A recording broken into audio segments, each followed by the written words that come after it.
A millionaire calls a missing job applicant, expecting an excuse, maybe silence. Instead, a little girl answers.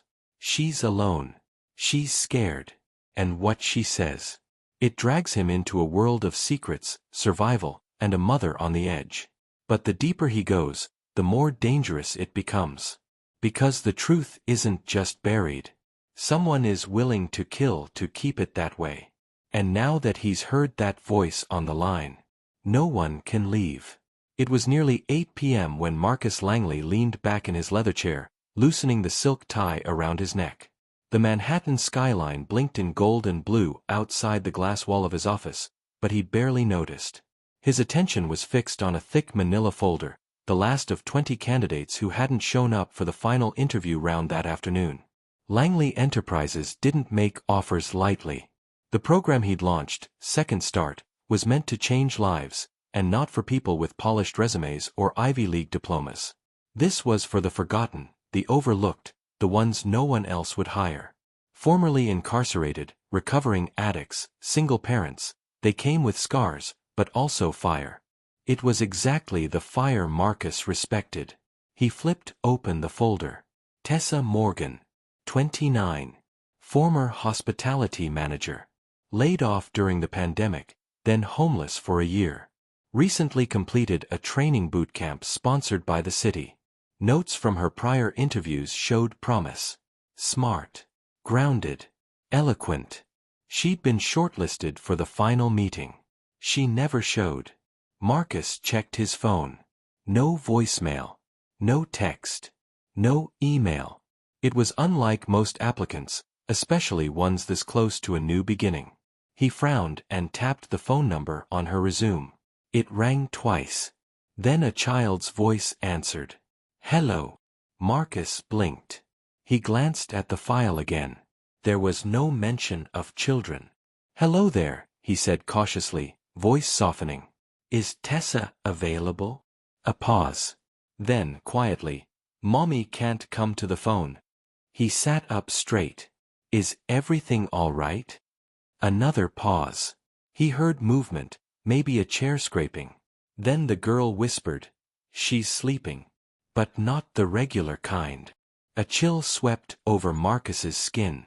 What's your name, sweetheart? Lila. I'm 6 3/4. Lila, is someone with you? An adult. No. It's just us. She hesitated.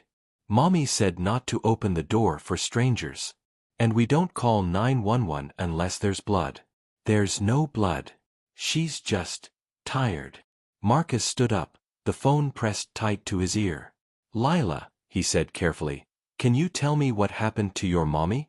She cried a lot yesterday. She said the lights might go out again. And we didn't eat dinner. A rustling sound. I gave her my crackers. She made me promise to go to bed early. His throat tightened. And today. She didn't get up. I tried to shake her, but she didn't move. She's still breathing though. Marcus didn't speak for a moment. He stepped away from the window, pacing now. Can you tell me your address, Lila? There was silence on the other end. Then, very softly, she said, Mommy said not to tell anyone. But I'm scared. He closed his eyes, trying to calm the storm rising in his chest. I promise I'm not a bad person. I just want to help. The line crackled. Then Lila recited an address. A place in the Bronx. A rough neighborhood he'd only driven through, never stopped in. I'm coming, he said. Can you bring food? She asked quietly. I'll bring everything you need. Marcus ended the call, grabbed his coat, and alerted his driver. On the way down in the elevator, he made a second call, this time to a doctor friend, Dr. Elise Brenner, who owed him more than a few favors. He explained what he could in clipped words. She agreed to meet him there in 20 minutes. Rain began to fall as his black town car slid through the streets, the city around him blurring under the weight of what he'd just heard. This was more than a missed interview. More than a candidate falling through the cracks. This was a mother on the edge, a child holding everything together. As they pulled up in front of a crumbling brownstone, he spotted the unit, second floor, a flicker of weak light behind frayed curtains. He didn't wait for the driver to open the door. Inside, footsteps above. A child's shadow moved past the window. Then a small face appeared between the blinds. Their eyes met. And that was the moment everything began to change. Marcus climbed the sagging staircase 2 steps at a time, his heart thudding with a sense of urgency he hadn't felt in years. The hallway stank of mildew and stale air, and the overhead light flickered intermittently. Apartment 2B sat at the end of the corridor, its door paint chipped and peeling. He raised a hand to knock, then hesitated. Before his knuckles touched the wood, the door creaked open. A small girl stood in the gap, eyes wide and cautious. She had thick curls that hadn't seen a comb in days and wore a pink pajama shirt, one sleeve stretched and dangling off her shoulder. A peanut butter smudge marked her chin. "You're the man from the phone," she said. "Yes." Marcus crouched slightly. "Lila, right?" She nodded. "I brought food," he said, holding up a bag from a nearby 24-hour deli. "Juice boxes, peanut butter sandwiches, fruit cups. Not gourmet, but enough." Her eyes lit up, but she didn't reach for it. Instead, she stepped aside. "You have to see Mommy." Marcus entered cautiously, scanning the dimly lit apartment. It was small, 1 bedroom, barely furnished. A couch with a torn armrest. A TV from the early 2000s. An empty bookshelf. The place smelled of dust, unwashed clothes, and something faintly metallic. "Where is she?" he asked gently. Lila pointed to the bedroom. "She didn't wake up when I tickled her." Marcus turned toward the door and pushed it open slowly. Tessa Morgan lay curled on her side, a blanket twisted around her waist. Her face was pale, her lips dry and cracked. Her breathing was shallow but steady, the slow, labored kind that made his stomach knot. A bottle of sleeping pills rested on the nightstand, uncapped. He rushed to her side, checking her pulse. Weak, but present. Just then, footsteps echoed in the hallway. The front door opened and Elise entered, medical bag slung over her shoulder. "In here," Marcus called. She moved quickly past him, her face transforming into clinical focus the moment she saw Tessa. "How long has she been like this?" Elise asked. "Since this morning, maybe longer." Elise knelt by the bed, pulled out a flashlight, and checked Tessa's pupils. "She's semi-responsive. Could be exhaustion. Could be an overdose. Hard to tell without labs. But this," she picked up the pill bottle, "this worries me." She turned to Marcus. "We need to get her to a hospital. She needs fluids and observation at the very least.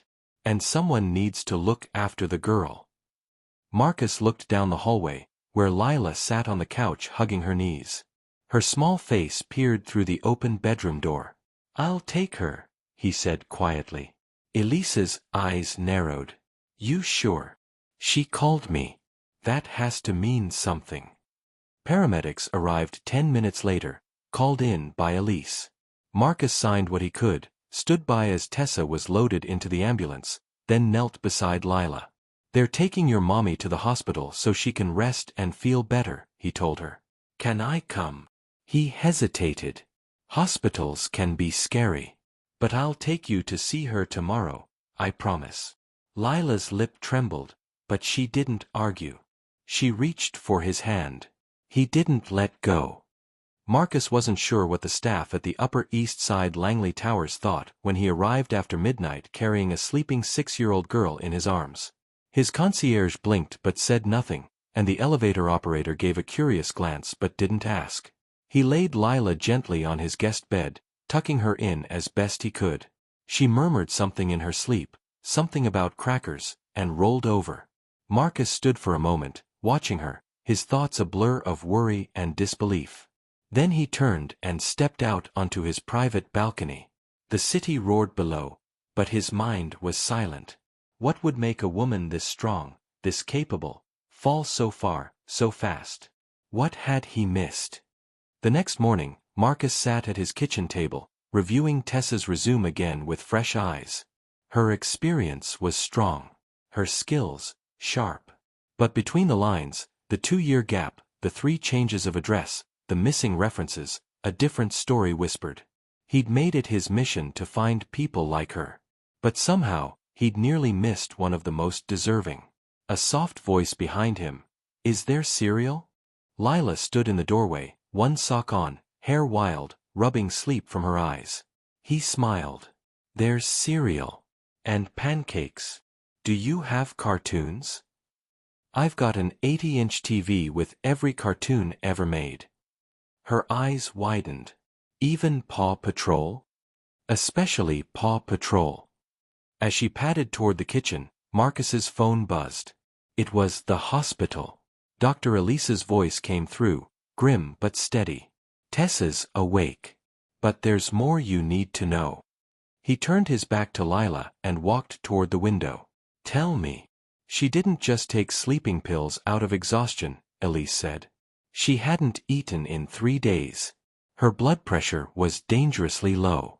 It wasn't a suicide attempt, but it was close. She's scared. She thinks she's unfit to be a mother.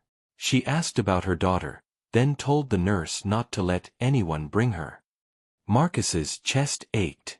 She thinks she failed. She didn't, he said through clenched teeth. She survived. That's not failure. Elise paused. She wants to talk to you. Only you. Marcus glanced back at Lila, now pouring milk, too much, into her bowl of Cheerios. I'll come now, he said. But tell her this for me. Go ahead. Tell her Lila is safe. Tell her she did everything right. And tell her I'm not going to let her disappear again. He hung up the phone, grabbed his coat, and turned toward the door. But just as he reached for the handle, Lila called out behind him. Mr. Marcus. He turned. She looked up at him, spoon halfway to her mouth. Are we gonna live here now? And for the first time in years, Marcus didn't know what to say. The hallway outside Tessa's hospital room was unusually quiet. Marcus stood still for a moment, his reflection wavering in the polished floor tiles, one hand on the doorknob. Dr. Elise had already briefed him. Tessa was awake but fragile, emotionally frayed and full of shame. She'd been given fluids, nutrition, and a psych consult, but none of that addressed the real wound, the kind that didn't show up on scans. He took a breath and pushed the door open. The room was dimly lit, a gentle wash of morning light seeping in through the narrow window. Tessa sat upright in bed, wearing a pale blue hospital gown. Her face was drawn, cheeks hollowed by weeks of stress and hunger. But her eyes, though rimmed with exhaustion, were alert. They found Marcus immediately. You came, she said quietly. He nodded, approaching slowly, hands in his coat pockets. You didn't give me much of a choice. She gave a short, dry laugh. You're the first one to ever say that like it's a good thing. He pulled up a chair and sat beside her. Neither spoke for a moment. I owe you an apology, she said finally. No, Marcus said. You don't. I missed the interview. I vanished. I almost, she broke off, her fingers twisting the edge of her blanket. I spoke to Lila, he said gently. She told me everything she could. She was scared. But she was strong. Tessa's jaw trembled. She turned her face away toward the window. She shouldn't have had to be. You were trying to protect her. That's what mothers do. I failed at everything, she whispered. Keeping a job, paying rent, feeding her. I told myself I could fix it, that something good was coming. But every day just kept getting heavier. You were surviving, Marcus said. And surviving in a system that's built to overlook people like you is no small thing. She looked at him, her voice thin. Is she okay? She's at my place. Ate a heroic amount of pancakes. Watched cartoons until her eyes glazed over. She's asking questions, but she's okay. She misses you. Tears formed in Tessa's eyes, but she blinked them back. You should have called CPS. He shook his head. Maybe that's what some people would have done. But I don't believe in punishing people who've already been through hell. A silence settled between them again, gentler this time. Outside, a siren wailed distantly, then faded. I didn't want help, she said finally. Not because I was proud, but because I didn't trust anyone to give it without strings. You know what happens when someone thinks they're doing you a favor? They start owning pieces of you. Marcus leaned back slightly. What if I don't want to own anything? What if I just want to invest in someone worth believing in? She looked up sharply. Don't do that. Do what? Give me hope unless you mean it. He didn't flinch. I mean it. When he returned home later that morning, the scent of syrup and maple still lingered in the air. Lila was curled up on the sofa with a blanket around her shoulders, flipping through a picture book. The TV was on mute, still showing cartoons, but her attention was elsewhere. She looked up when he entered. Did you see her? I did, he said, crouching beside her. She asked about you. She misses you very much. Lila's eyes lit up, but then dimmed just as quickly. Is she sick forever? No, he said. She just needs time to rest and get strong again. Lila nodded solemnly. Okay. Marcus tilted his head. How do you feel about going to see her tomorrow? Would you like that? Lila's mouth opened in surprise, then closed in a tight smile. Yes. But, can we bring flowers? We can bring a whole garden if you want. She giggled, then leaned against his shoulder. He sat with her like that for a long while, his mind moving ahead to things he hadn't dared plan for. Temporary guardianship, social services, therapy for both mother and daughter. But more than anything, he thought about the feeling in his chest that had started to grow the moment he heard a small voice say hello? Through the phone. This wasn't a case study. It wasn't a charity story. It was a life. 2 lives, tangled and vulnerable and barely staying afloat, until now. The next day, Marcus and Lila returned to the hospital. The nurses greeted them with warm nods, and Lila gripped a crumpled bouquet of wildflowers they'd bought from a street vendor. She was nervous, quiet, eyes bouncing from hallway corners to Marcus's reassuring presence. Inside the room, Tessa gasped softly when she saw her daughter. Hi, Mommy, Lila said. Tessa's arms opened.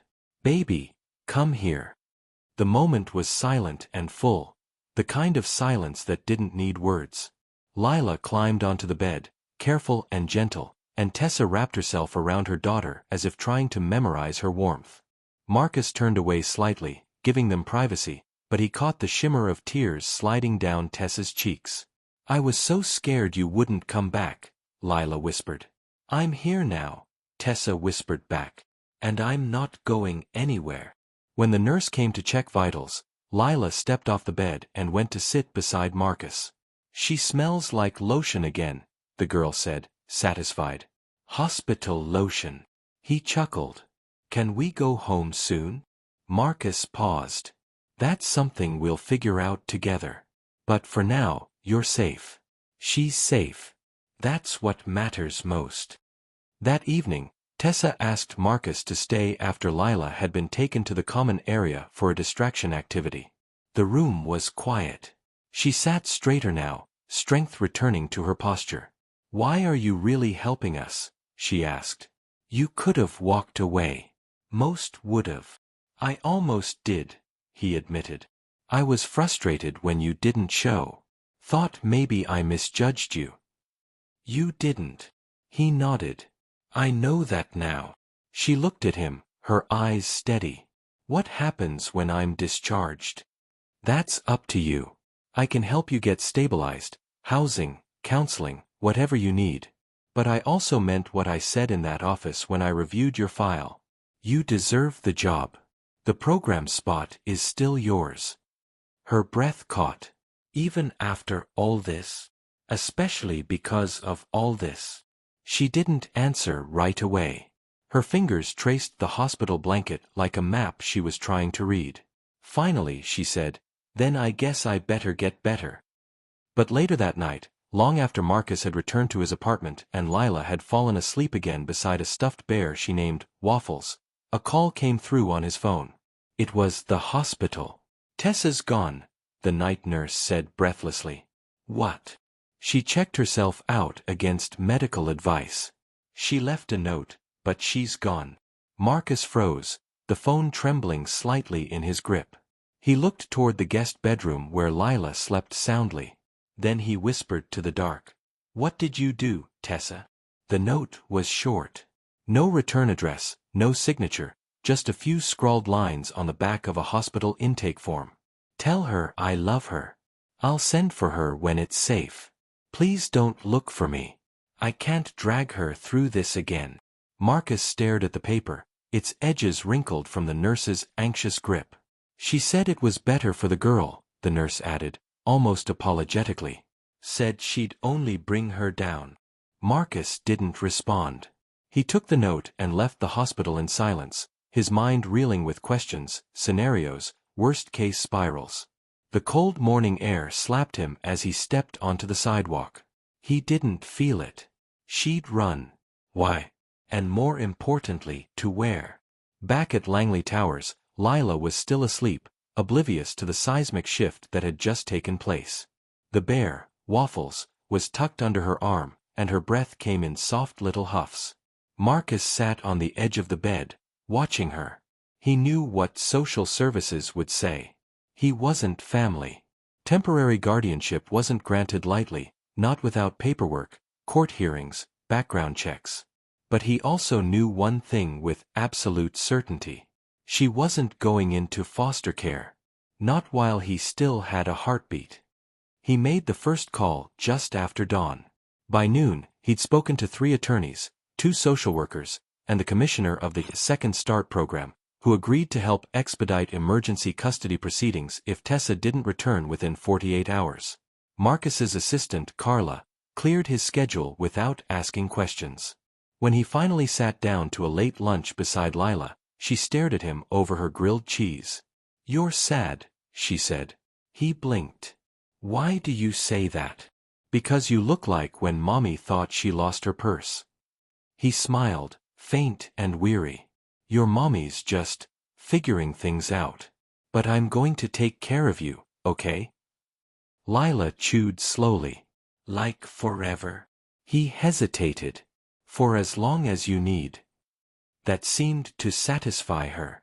She dipped her sandwich in ketchup with the solemnity of a queen. That night, Marcus paced the floor of his penthouse, the lights dimmed, the skyline brooding outside. Tessa hadn't answered his texts or calls. No bank activity. No movement on her city bus card. Nothing. It didn't make sense. He remembered the look in her eyes the day before, the promise, the resolve. She was tired, yes. But she hadn't seemed like someone about to vanish again. Unless someone made her feel like she had to. The thought snapped into place like a puzzle piece that had been hiding under the table. He called Carla. "I need everything we can find on Tessa Morgan. People she's connected to. Past landlords. Emergency contacts. Even social media posts, if they exist." "Any particular direction?" Carla asked. "Yes," Marcus said grimly. "Start with anyone who might have made her feel unsafe." 12 hours later, Carla delivered. "I found this," she said, forwarding an archived domestic incident report from 2022. "No charges filed, but it's on record." Marcus read it slowly. Subject: Tessa Morgan. Incident type: domestic disturbance. Location: motel off Gunther Avenue. Other party: Roy Kinley. Roy Kinley. Ex-boyfriend. No employment listed. No permanent address. The report described bruising, a noise complaint, and a neighbor saying they heard screaming and something glass break. Tessa had refused transport. Said she was fine. Marcus exhaled, low and furious. His hands clenched on the steering wheel as he drove north toward the Bronx, toward the old address tied to that report. A crumbling 2-story motel that looked like it had barely survived the last decade. He parked, flashed a few hundreds at the front desk clerk, and got what he needed. "She ain't here now," the woman said, looking around nervously. "But he was. Came by asking for her yesterday." Marcus's jaw tensed. "Did she come with him?" "I think so. She looked scared. Didn't talk. Just nodded and got in his car." "Did you get a plate number?" The woman smirked. "I'm not that kind of observant." Back at home, Marcus sat down with Lila and picked his words carefully. "Lila," he said, "I think your mommy's with someone from her past. Someone who maybe wasn't very nice to her." The little girl's face changed instantly. She dropped the crayon she'd been holding. "Is it Roy?" Marcus froze. "Do you know Roy?" She nodded slowly. "He used to yell a lot. Mommy said if I ever saw him again, I should hide in the closet and pretend I was invisible." Marcus felt his heart twist. "Did she ever say where Roy lives?" "No," a pause. "But one time I heard her on the phone. She told Auntie May he moved out to the woods where nobody'd find him. That was something. Something real." Marcus pulled out his laptop. He started scanning records, rural addresses, property rentals under Kinley's name. One thing stood out: an old trailer deed registered under a cousin's name in Putnam County, a few hours north of the city. Off-grid. Secluded. His gut said that was it. He drove out that night. The roads narrowed, twisting through trees and darkness. No streetlights. No cell signal. Just the hum of the tires and the rising pressure in his chest. The trailer came into view just after 11 p.m. There was one dim light inside. He parked down the road, walked the rest of the way. Quiet. Careful. Then he saw her. Through the grime-smudged window, Tessa stood in the corner, arms crossed tightly over her chest. Her face was red. Eyes swollen. She flinched as a man paced in front of her. Roy. Thick arms, beer belly, tattoos crawling up his neck.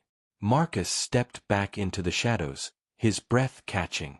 She hadn't run because she wanted to disappear. She'd run because she thought no one would come for her.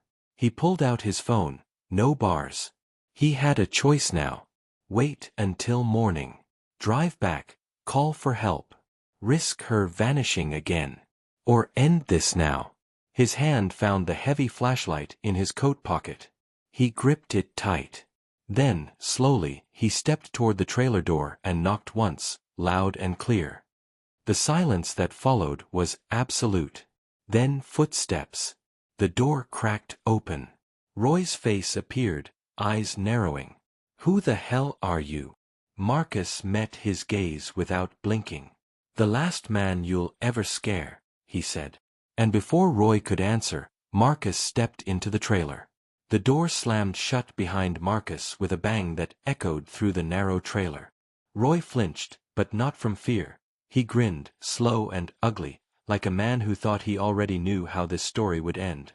Tessa stepped backward until her spine hit the wall. Her eyes went wide. "Marcus, what are you?" "You need to leave," Roy growled, stepping forward. "Now." Marcus didn't move. The flashlight stayed clenched in his hand, heavy and ready. He scanned the room quickly: cracked linoleum floors, sagging ceiling panels, an ashtray overflowing on the counter, and near the sink, Tessa's purse, half-zipped, as if she'd tried to sneak out once and lost the nerve. He looked at her, not Roy. "You okay?" She nodded too quickly. "I didn't tell him to bring me. He found me outside the hospital. Said he had my file. That he knew people. Said if I didn't come, he'd take Lila." The words landed like stones in Marcus's chest. "You believe him?" Marcus asked quietly. "I was scared." Roy chuckled. "Of me? Come on, Tess. I'm a changed man. Ask anyone." Marcus turned to him. "Let me be real clear. You're going to step aside, and she's going to leave with me."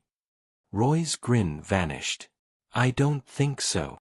He stepped forward, chest puffed, beer-sour breath filling the air. You're just some rich do-gooder who thinks a few bucks and a suit means something out here. I don't need a suit to break your jaw, Marcus said calmly. Roy lunged. It was messy. Roy grabbed for Marcus's coat, but Marcus twisted, stepping inside the swing, and drove the flashlight handle into Roy's ribs with a dull thud. The bigger man grunted, staggered back, then swung again, connecting with Marcus's shoulder. Pain flared, but Marcus didn't stop. Another crack, this time to Roy's temple, sent him crashing into a side table, knocking over an old lamp and half a bottle of whiskey. Stop! Tessa screamed. Please, stop. But Marcus was already pulling her toward the door, his breath ragged, blood pulsing in his ears. Roy groaned behind them, dazed but conscious. You don't know who you're messing with, he rasped. You think money can fix this? She'll come crawling back. She always does. Marcus turned back. Not this time. Then he shoved open the door, and they ran. They didn't stop until they reached the car. Tessa was shaking, her hands smeared with dirt and dried blood from a cut on Marcus's lip. She climbed into the passenger seat without a word. Inside, everything was quiet but the panting of two people who had just crossed a line they never meant to. Are you hurt? He asked, starting the engine. No. You. He touched his lip. Bruised pride. She exhaled a broken laugh. Then silence again, except the car's hum as they drove through darkness.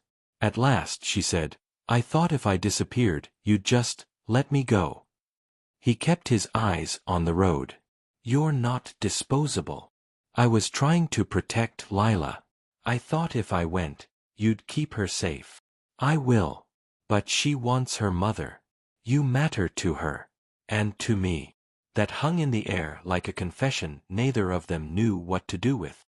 Back in Manhattan, Marcus guided her into his apartment just before dawn. Lila sat on the couch in her pajamas, holding waffles and watching the door. When she saw Tessa, she bolted from the cushions and launched herself into her mother's arms. You came back, she cried.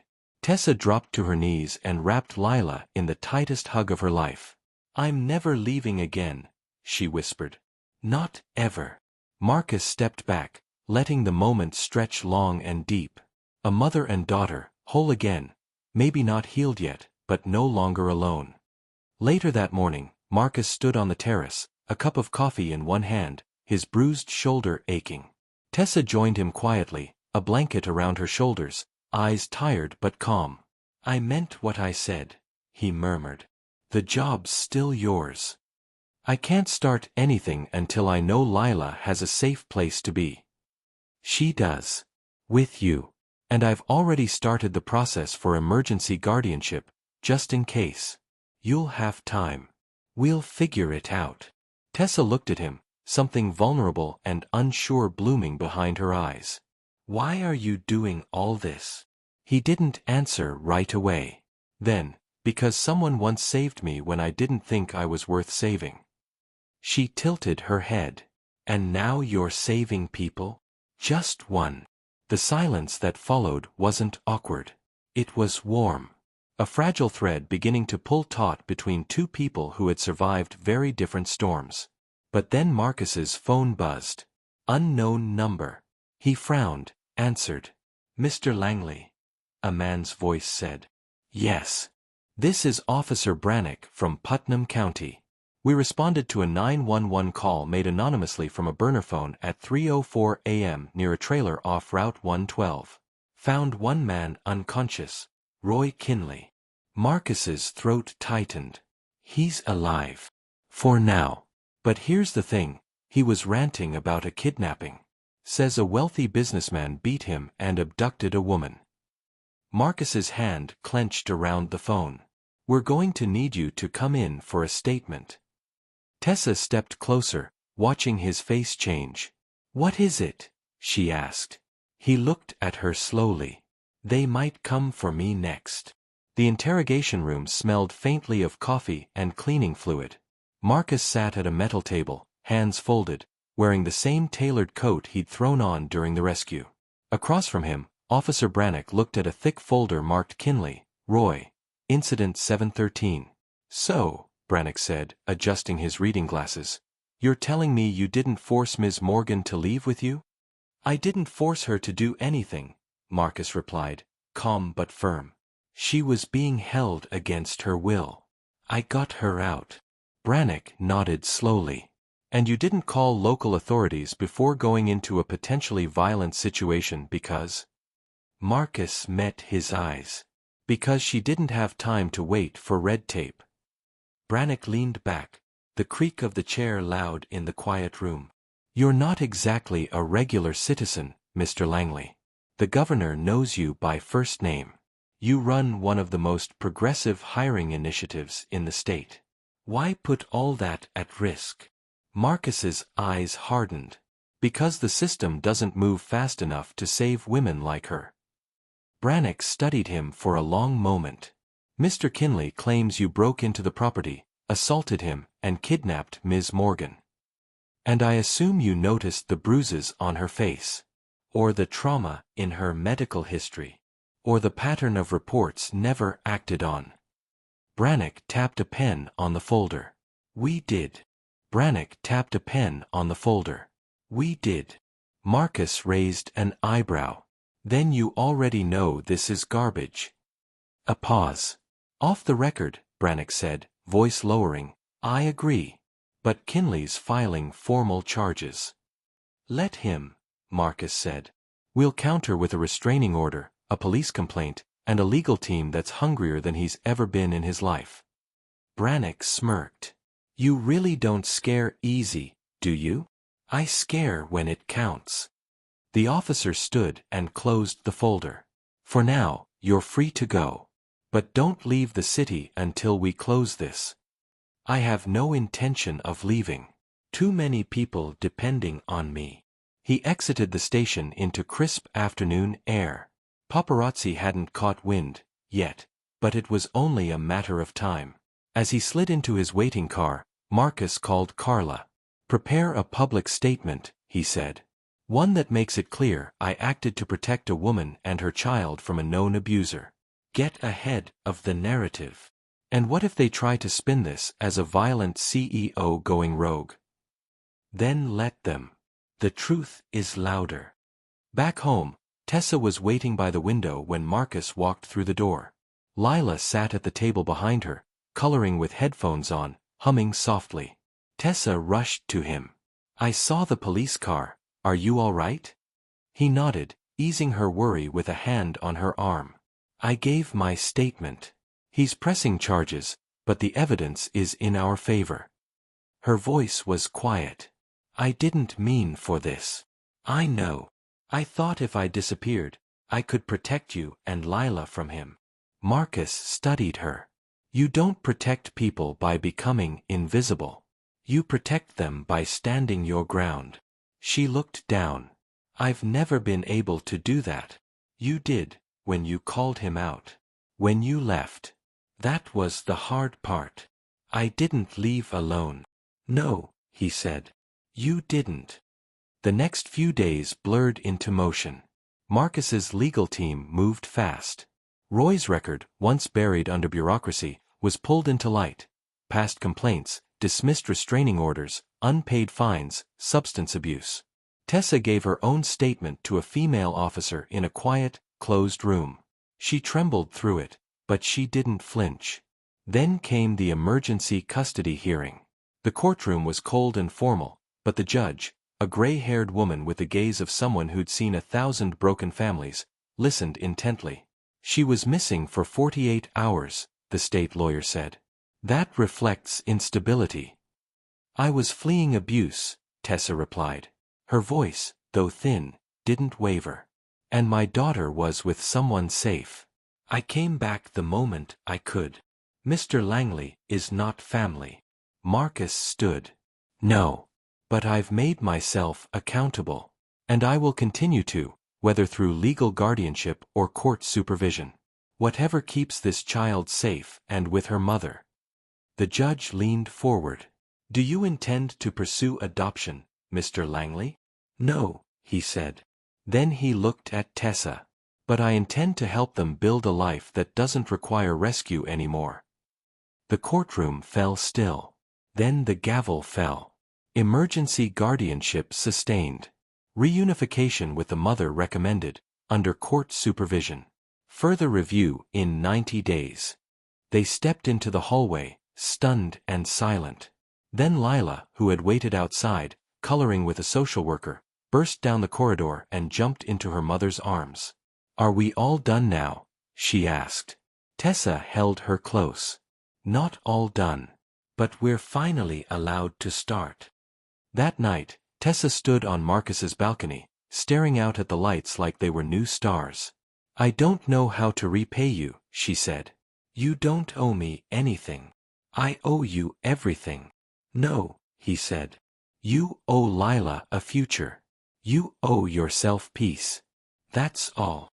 She turned to him, the wind lifting her curls. "And what about you?"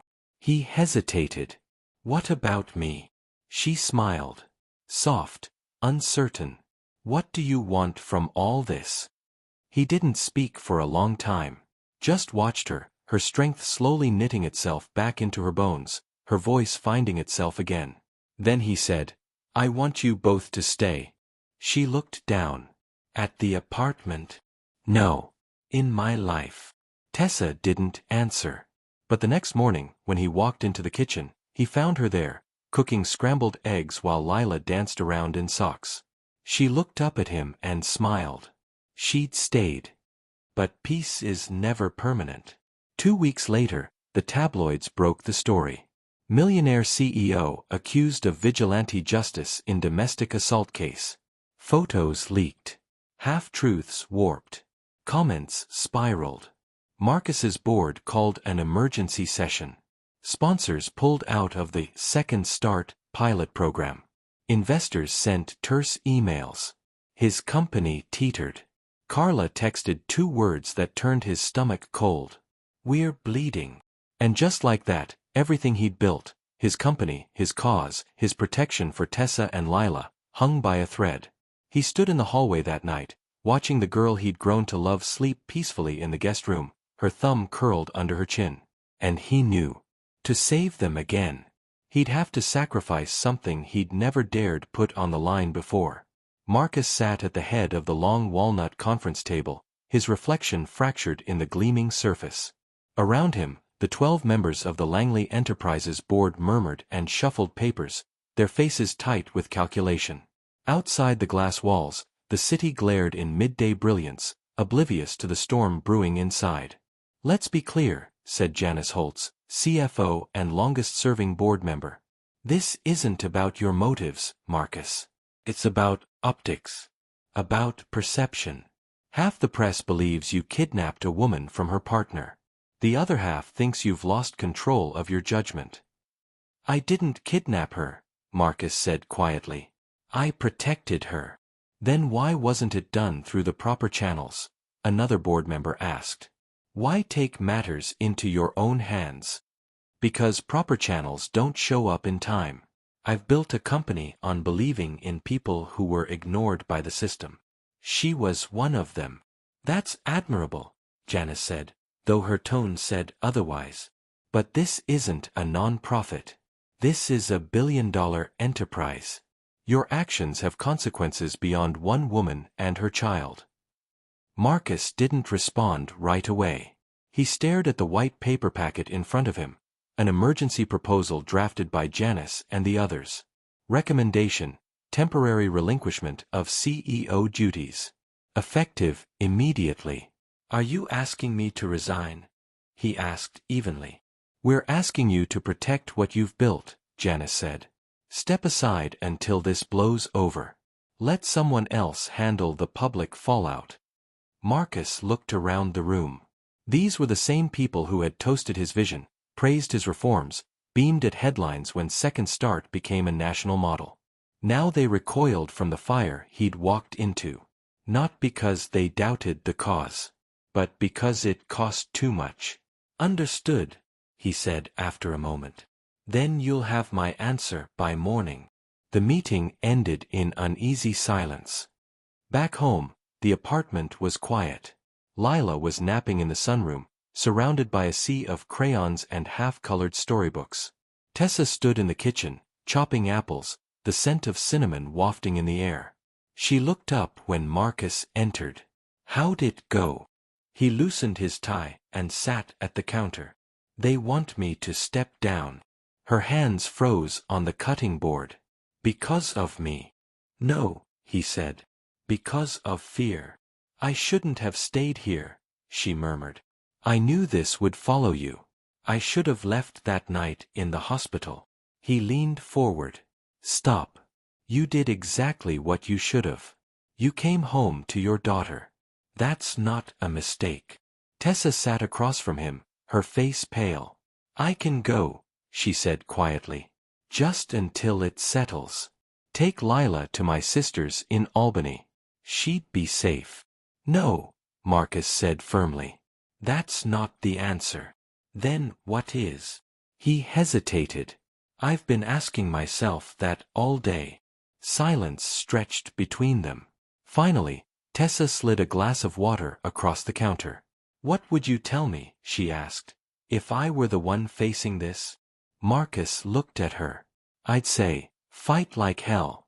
Don't let people who've never lived a day in your skin decide what you're allowed to stand for." She smiled faintly. "Then I guess you know what to do." At 5 a.m., Marcus sent the email. Subject line, Langley Enterprises, formal notice of resignation. He kept it brief. No apologies. No justifications. Just facts. Then he clicked send and sat in the stillness that followed. He hadn't told Tessa yet. He hadn't even told Carla. The cost was high. But not higher than Lila's safety. Not higher than Tessa's freedom. And not higher than finally living by the values he claimed to represent. The fallout came fast. Headlines flipped, Langley steps down amid controversy. Social media ignited. The business world speculated. Some praised his courage. Others called it an admission of guilt. Sponsors returned, or stayed away. But the real shift came 3 days later. A grainy cell phone video surfaced. Footage from a neighbor's security camera, positioned near Roy Kinley's trailer. No audio. Just visuals. It showed Marcus knocking. It showed the confrontation. And most importantly, it showed Tessa, stepping outside afterward, bruised and terrified, gripping Marcus's hand like a lifeline. The narrative changed overnight. Billionaire's bravery. CEO risks career to save domestic abuse victim. Langley vindicated after footage emerges. The calls began again. TV networks. Non-profits. Political campaigns. But Marcus answered none of them. He didn't want the microphone. He wanted the work. 1 week after the video's release, Tessa stood on the stage of a small auditorium, flanked by Marcus and the city's commissioner of social services. She wore a navy blazer borrowed from Carla and held a stack of note cards in her trembling hands. The event marked the relaunch of Second Start, now with city partnership and emergency housing support. Applications had tripled in 10 days. Tessa stepped to the mic. "I'm not used to microphones," she said softly. "I'm not used to being listened to." The room hushed. "For a long time, I thought being strong meant surviving quietly. Enduring. But I've learned that silence isn't strength. It's isolation." She glanced at Marcus. "My daughter saved me more times than I can count. And someone who could have walked away, chose not to. Because of that, I'm here. I'm standing. And I'm telling anyone who needs to hear it, you don't have to hide anymore." Thunderous applause rose from the crowd. Marcus stood off to the side, pride tight in his chest. Not pride in himself, but in her.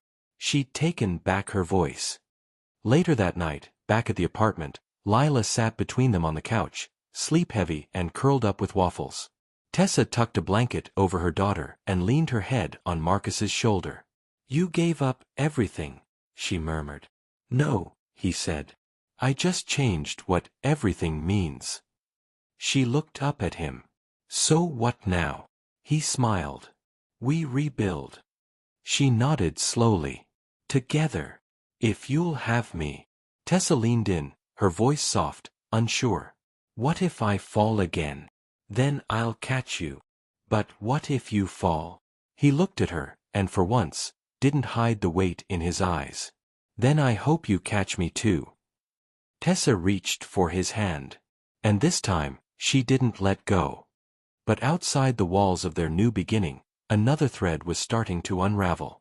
In a smoky dive bar on the edge of the city, Roy Kinley leaned over a table littered with court papers and crumpled receipts. His black eye was fading. His anger wasn't.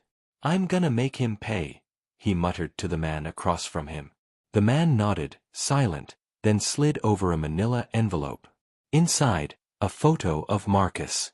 His building. His schedule. And a copy of a court-ordered GPS tracker request. Roy grinned. Let's see how long your happy ending lasts, Langley. Summer folded into fall. The days shortened, the sky cooled, and New York turned gold at the edges. Marcus found himself living in a rhythm he hadn't known he'd craved. Early mornings with Lila and burnt toast, shared glances with Tessa over coffee, laughter in the corners of rooms that once echoed with silence. But even peace has its shadows. Tessa noticed it first, the man in the gray ball cap lingering near the school pickup line. She'd seen him 3 times now, pretending to scroll through his phone, leaning against the same rusted fence, never picking anyone up. Then the unmarked envelope appeared in Marcus's personal mailbox. No return address, no postage. Just a single, blurry photo inside. Marcus, Tessa, and Lila leaving a downtown farmer's market. The note beneath it read, "You took something from me. Let's see how it feels." Marcus didn't show Tessa right away.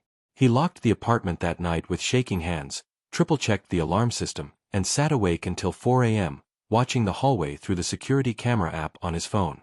He had a plan for everything, except this. 3 days later, as Marcus walked Lila home from school, a car rolled slowly alongside them for half a block. Windows tinted. No plates. He turned, scooped Lila into his arms without a word, and ducked into a deli on the corner. Inside, he bought her a juice box with trembling fingers while watching the car vanish through the glass. When they got home, he told Tessa everything. The envelope. The photo. The man at the school. Her face turned pale. Roy. Marcus nodded. He's watching us. I thought the court ordered him to stay away. They did. But he's not afraid of courts. Or orders. Tessa sat heavily on the arm of the couch. He won't stop. No, Marcus said. So neither will I. That night, Marcus met with a private security firm. Discreet. High level. 2 men in dark suits sat across from him in a quiet conference room, flipping through the case files. You want 24-hour surveillance? One asked. I want him found. I want evidence. I want him back in court, this time with no exits. The older agent leaned forward. You understand this could get expensive. Marcus didn't blink. I gave up a billion-dollar company. This isn't about cost. 2 weeks passed. Lila started sleeping with the lights on again. Tessa jumped at doorbells. Marcus kept his phone in hand constantly, answering even spam calls, just in case. Then came the break. A man matching Roy's description was caught on a street camera following Marcus's car. The license plate was traced to a rented vehicle under a fake name. The rental address led to a basement apartment in Queens. Marcus gave the file to the police and prayed the restraining order would do what laws rarely did, protect. But Roy vanished again. The threat receded, but didn't disappear. In the meantime, life continued in stubborn defiance of fear. Tessa started her first official day at Second Start, this time not as a participant, but as a program coordinator. She helped screen candidates, wrote training plans, offered job readiness coaching. She'd lived it. She understood. And people listened.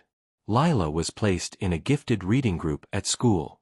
Her teacher sent home a note that read, "She speaks like someone who's known too much and still found wonder." Marcus printed it and taped it to the fridge. Every small victory was a miracle stitched to the next. But peace, like glass, cracks before it shatters. On a rainy Tuesday evening, the buzzer rang. Tessa answered from the kitchen intercom. Yes. No reply. Hello. Still silence. Marcus stood, approaching the screen on the wall that displayed the building's lobby camera feed. But the camera was glitching, static lines cutting through the frame. Then a knock, not at the front door, but at the terrace. He turned. A shadow stood outside the sliding glass doors, 15 floors above the street. Roy. Marcus's stomach dropped. Get Lila. Lock the bedroom. Now. Tessa didn't ask questions. She grabbed Lila and ran. Marcus stepped toward the door, grabbed the nearest heavy object, a lamp, and flipped the deadbolt. Roy didn't try to break the glass. He just stood there, soaked in rain, staring with a crooked grin. He pulled something from his jacket, a burner phone, and held it up. It buzzed in Marcus's pocket. He pulled out his phone. Text message, "You think this is the end? I'm just starting." Then Roy raised both hands slowly, and stepped backward off the ledge. Marcus shouted. But there was no scream. No thud. Just silence. He raced to the railing. Below, the street was empty. No body. No blood. Gone. The NYPD swept the building. No sign of forced entry. No footprints. No fingerprints. The doorman didn't see anyone enter. The footage scrambled again. Tessa stood wrapped in a blanket, Lila asleep in her arms. "He was here," Marcus said to the officer. "I believe you," the detective replied. "But without evidence, it's just shadows." Marcus turned to the shattered security camera feed, the silent hallway, the ghosts of a man who knew how to disappear. He felt the pressure tighten in his chest. Roy was hunting them. And he wasn't playing for attention. He was playing for ruin. That night, as the storm passed and the city glistened with wet light, Marcus stood in the window, staring at the dark street below. Tessa came beside him. "You okay?" "No." She reached for his hand. "Then let's not be okay together." They stood there, side by side, the wind pushing against the glass. Behind them, in the glow of the hallway light, Lila's coloring book lay open on the floor. A new drawing. A stick figure family, holding hands. And in the corner, a dark shape standing outside the window. Watching. The next morning dawned too bright, too calm, like the world hadn't been touched by the dread pressing down on the Langley penthouse. Marcus didn't sleep. He sat at the dining table with a cup of cold coffee in front of him, eyes red, 1,000 scenarios running through his mind. Roy had stood on the terrace. He had walked right up to their world, mocked their security, and vanished into the rain without a trace. And Lila's drawing, he hadn't told her what happened. No one had. But she had drawn him. Watching. Tessa entered the room barefoot, her sweater slipping off one shoulder. She looked like she'd aged 10 years overnight. "Lila's still asleep," she whispered. "I gave her a gummy and let her curl up with waffles." Marcus nodded, eyes still fixed on nothing. "We need to leave the city," she said. "Somewhere he can't follow. Somewhere Lila can breathe." Marcus shook his head. "He'll find us. No matter where we go. He's obsessed now." "Then what do we do? Wait for him to walk through the front door?" "No," Marcus said quietly. "We bait him. And we end this." Tessa stared at him. "You want to draw him out? I want to trap him." By noon, Marcus had arranged a meeting with his security team in a private basement space far from the apartment. Tessa came too, insisting she be involved. The plan was dangerous, but it was the only one with teeth. "Roy's watching," Marcus said. "We need to make him think we're vulnerable. That I'm leaving. That Tessa and Lila are alone." "We leak it," one of the agents agreed. "Post a fake itinerary. Track which channel it hits first. Roy's using burner phones, but he still needs information. He's feeding off scraps. And if he takes the bait? Tessa asked. We'll have 3 teams in place, the agent said. Unmarked, armed, silent. As soon as he enters the perimeter, he's done. Tessa exhaled. And Lila? She'll be safe, Marcus said. She won't be anywhere near the trap. That night, the apartment went dark. They cut the lights, pulled the curtains, shut down every visible sign of surveillance. Marcus left with an overnight bag, deliberately walking through a busy public street with Carla at his side. Loud enough, visible enough, to catch notice. He even paused to speak to a reporter who lingered by the lobby doors. No comment, Marcus said. Just trying to put my life back together. Alone, for now. Tessa remained in the penthouse with Lila. At least, that's what Roy would believe. In truth, Lila had been taken to an off-site safe house with Carla's sister, who had experience with trauma care and early childhood therapy. The apartment was rigged, hidden microphones, multiple armed guards stationed in adjacent units, a backup team watching the service entrance. All they had to do was wait. But hours passed. Then a day. Then another. Nothing. On the 3rd night, Tessa stood by the window, heart hammering. Marcus had returned to the building secretly. He watched from the shadows of the hallway, waiting for a signal. Then it came.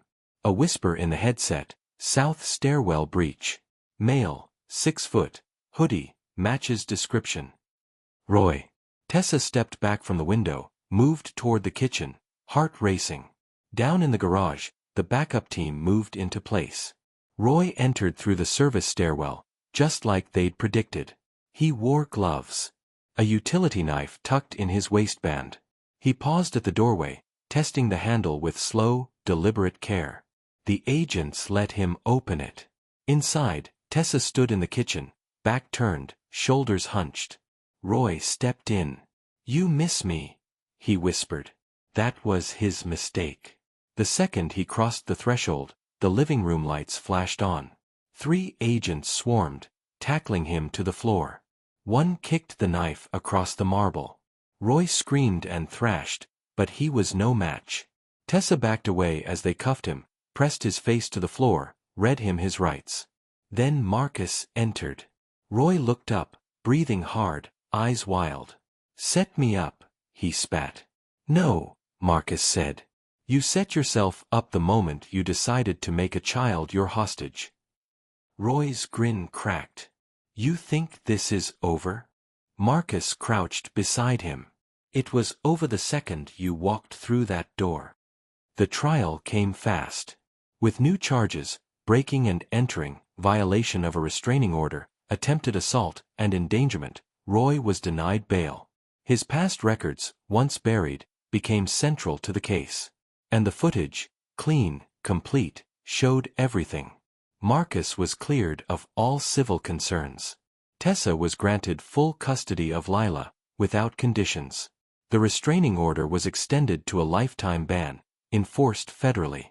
Roy Kinley was sentenced to 6 years in prison, with no chance of parole for 4. Tessa didn't attend sentencing. She didn't need to. She had nothing left to prove.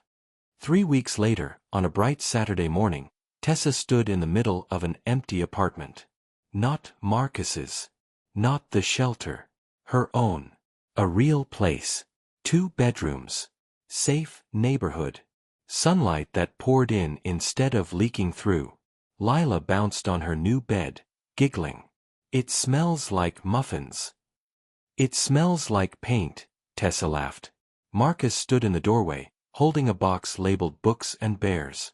I found waffles, he said. Lila ran up, hugging him. I thought he got left behind. Marcus grinned. Never.